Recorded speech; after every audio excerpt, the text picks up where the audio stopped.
chocolate, chichirya, at iba pa, kahit natatawag na junk food. Tinatangkilik pa niya ng marami sa atin. Kung titignan naman kahit paano, may mga nutritional facts sa likod ng pakete. Pero hindi ito sapat ayon sa Healthy Philippines Alliance. Lalo't based sa report ng UN, 7 sa bawat 10 namamatay ay dahil sa non-communicable disease gaya ng sakit sa puso at diabetes. Mga sakit na maaaring may kinalaman sa lifestyle at kinakain. Kaya ang isinusulong ng grupo, magkaroon ng food label policy na naglalayong ilagay ang babala sa harap ng pakete ng processed food.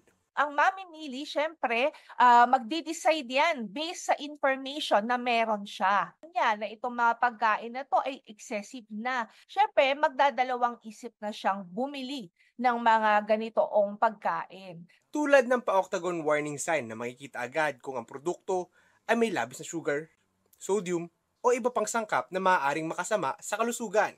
Sa isang survey ng Social Weather Station noong March, 66% ng mga Pilipino ang nagsasabing sinusuportahan nila ang ganitong polisiya. Ang ilang consumer na aking nakausap, naniniwalang dapat malaman nila kung ano ang nilalaman ng produkto na kanilang binili.